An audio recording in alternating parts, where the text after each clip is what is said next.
Hello, everybody. This is Paul with Torah Life Ministries, and we continue to read the scriptures live every single day. We are up to a new book today, 2 Corinthians. We're going to be doing the introduction right now, and we're going to open up with prayer found with the Shema in Deuteronomy 6:4-9. Shema Yisrael,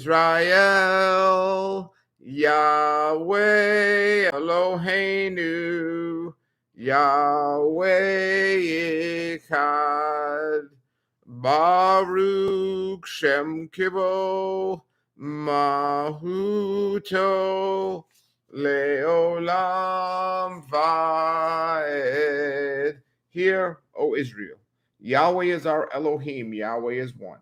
And you should love Yahweh with all your heart, with all your soul, and with all your might. And have these words which I command you this day be upon your heart.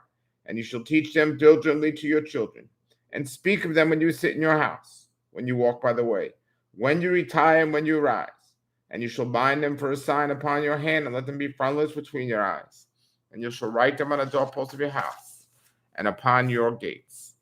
All right, we're up to 2 Corinthians and looking at the introduction. The purpose of this book is to affirm Paul's ministry, defend his authority as an apostle, and refute the false teachers in Corinth.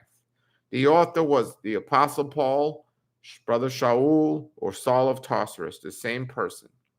The original audience was the Church of Corinth, and it was written approximately 55 to 57 AD from Macedonia. The setting: Paul had already written 3 letters to the Corinthians, and 2 are now lost. In 1 Corinthians, the second of these letters, he used strong words to correct and teach. Most of the church had responded in the right spirit. There were, however, those who were denying Paul's authority and questioning his motives. The key people in this is Paul, Timothy, Titus, and the false teachers. And the key place was in Corinth and in Jerusalem. This is an intensely personal and autobiographical letter. We read here this introduction. It says, slithering through his promises, deceiving, beguiling, and tempting, urging men and women to reject Yahweh and to follow Satan. Satan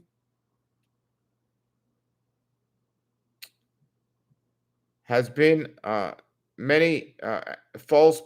Satan's emissaries have been many. False prophets contradiction Yahweh's ancient spokesmen, pious leaders, hurling blasphemous accusations, and heretical teachers infiltrating the church. And the deception continues. Our world is filled with cults, isms, and ideologies, all claiming to prove the way to Yahweh. Paul consistently struggled with those who would mislead Yahweh's people, and he poured his life into spreading the good news to the uttermost parts of the world. During 3 missionary trips and other travels, he proclaimed Yeshua, made converts, and established churches. But often young believers were easy prey for false teachers who were a consistent threat to the gospel and the early church. So Paul had to spend much time warning and correcting these new believers. The church at Corinth was weak, surrounded by idolatry and immorality. They struggled with their Christian faith and lifestyle. Through personal visits and letters, Paul tried to instruct them in the faith, resolve their conflicts, and solve some of their problems.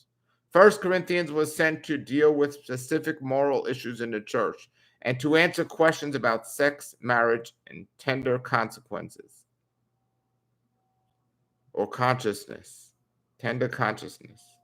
This letter confronted the issues directly and was well received by most, but there were false teachers who denied Paul's authority and slandered him.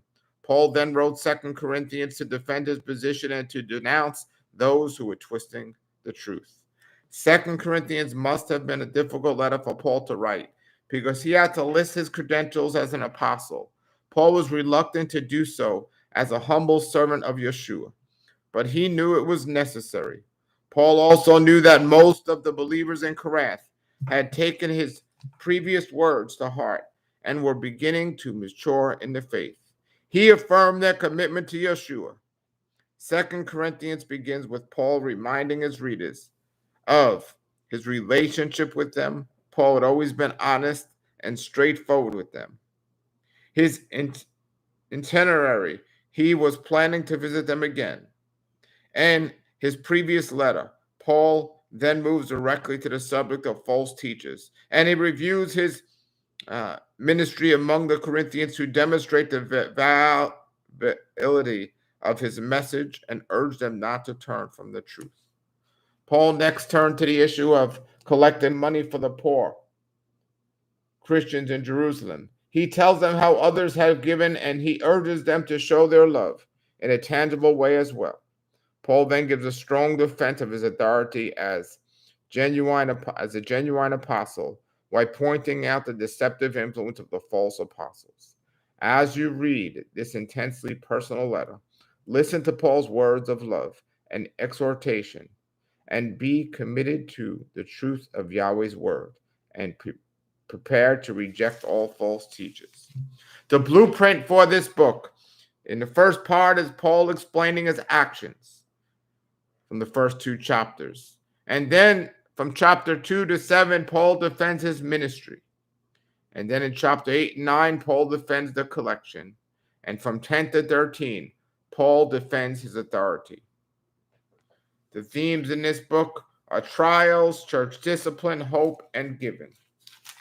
This is 2 Corinthians, and then sound doctrine to put away the false teachers.